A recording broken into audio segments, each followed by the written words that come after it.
Faire votre travail, chers policiers, ce n'est pas de tirer sur d'honnêtes citoyens. Parce que vous détenez certes le monopole de la violence légale, mais cela ne veut pas dire que vous avez le droit de faire ce que vous voulez. Vous n'avez pas le droit de tirer sur d'honnêtes citoyens désarmés. Vous n'avez pas le droit de maltraiter et surtout pas le droit de torturer d'honnêtes citoyens. Et c'est suite à tout cela que certains de nos éléments de sécurité, et je rappelle qu'il n'y a pas que Bassirou Diop actuellement qui est souffrant.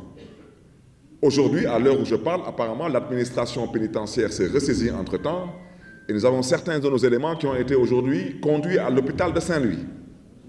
Parce que la vérité, ceux qui sont arrivés tous à Saint-Louis mal en point, sur instruction, une fois de plus, de ce prince, qui considérait que M. le ministre de l'Intérieur n'avait pas assez fait son travail. Alors, ça, ce sont des choses à dénoncer. Au-delà de mon interpellation envers M. le procureur de la République, je souhaiterais dire que ce dossier sera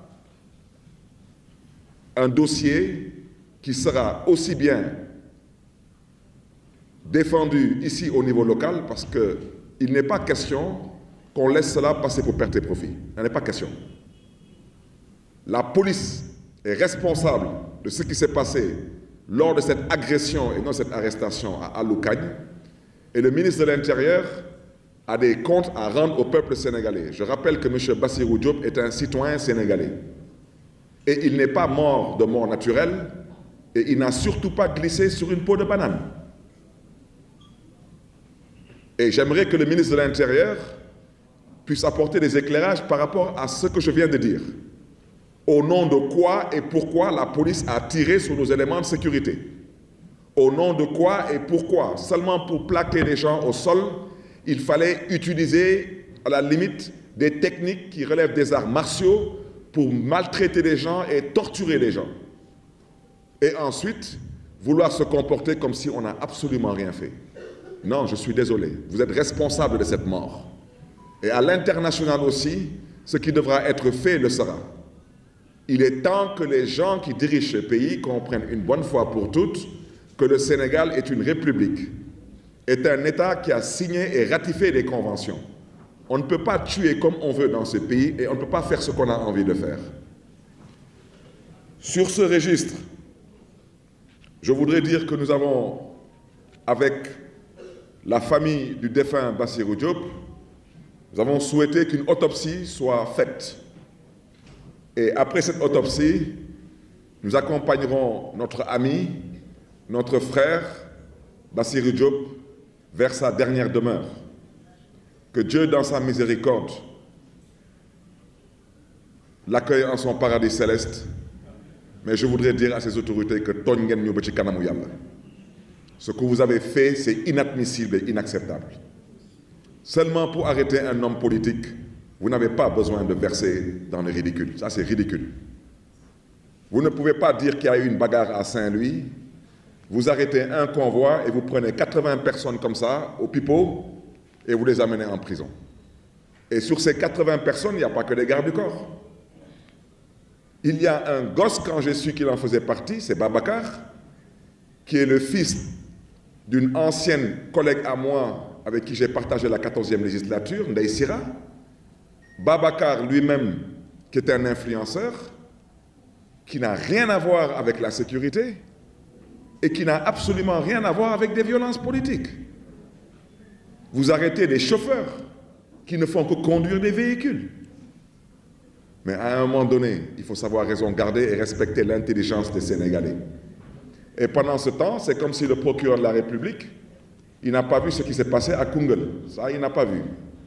Il n'a pas vu les hommes armés avec des armes automatiques, des coupes-coupes et des machettes dans le convoi d'un candidat qui, semble-t-il, serait au pouvoir. Ça, il ne l'a pas vu, le procureur. Mais le procureur, il a vu le convoi de Barthélémy Diaz seulement sur la base d'accusations mensongères et faillacieuses. Que semble-t-il, Barthélémy Diaz serait surarmé. Vous avez arrêté le convoi. Pendant 2 heures de temps, vous avez fouillé le convoi. Vous n'avez trouvé aucune arme à feu. Vous n'avez trouvé que du matériel de gardiennage. Qu'est-ce que vous allez expliquer aux Sénégalais maintenant?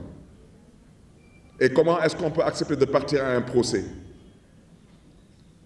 Le procès, toutes les plaidoiries ont été entendues. Et le juge se permet de mettre en délibéré 1 mois et 4 jours plus tard pour un dossier qui est traité en flagrant délit. C'est scandaleux et c'est honteux pour la justice de ce pays. Et aujourd'hui, on nous demande d'avoir espoir en cette justice. On aimerait bien en avoir. Mais combien de Sénégalais aujourd'hui ont espoir en la justice de leur pays? On n'a malheureusement pas d'autre choix parce qu'on n'a pas ailleurs où partir. Mais à cette justice, nous avons tout de même le devoir et la responsabilité de les inviter à un peu plus de retenue.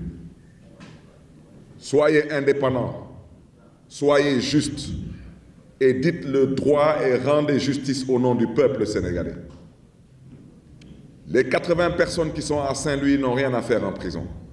Ces personnes n'ont absolument rien à faire en prison. Ces personnes sont aujourd'hui otages parce qu'on a voulu arrêter un leader politique qui, par la grâce de Dieu, a réussi à ne pas se faire arrêter. Ce n'était que ça.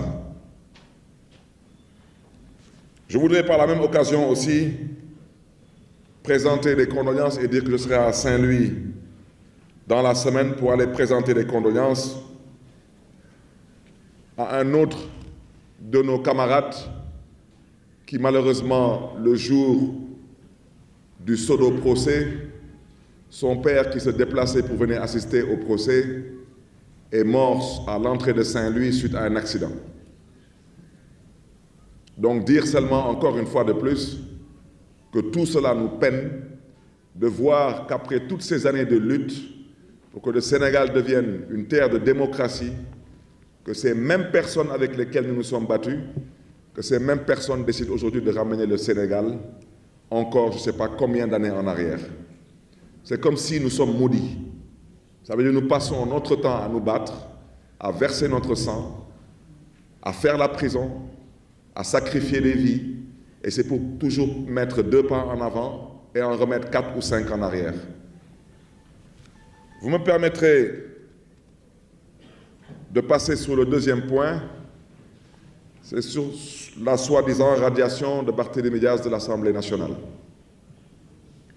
Je voudrais d'abord dire que je n'ai jamais souhaité siéger à l'Assemblée nationale pour cette 15e législature, et je l'avais déjà indiqué.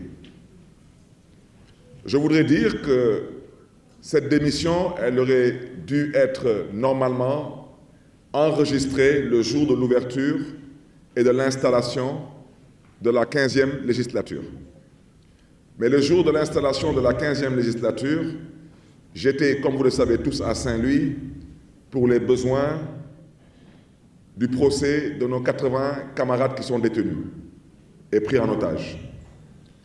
Et par respect à l'institution, j'avais écrit donc une lettre pour m'excuser auprès de le ou de la présidente de l'Assemblée nationale et j'avais indiqué les raisons de mon absence. Et j'avais donné dans la même veine une procuration à ma collègue, Mme Anta Babacar Ngom, pour qu'elle puisse voter pour moi. Et je voudrais dire que je me réjouis d'abord du fait aujourd'hui que ce soit l'honorable député Pape Djibril Fall qui me remplacera à l'Assemblée nationale. C'est un parlementaire chevronné, c'est un homme politique exceptionnel et c'est surtout un homme politique engagé. Mais j'insiste là-dessus parce que Pape Djibril, c'est tout de même un garçon qui a réussi à rentrer pour la première fois à l'Assemblée nationale sans coalition. Donc, mon intime conviction, c'est que Pape Djibril Fall a sa place à l'Assemblée nationale.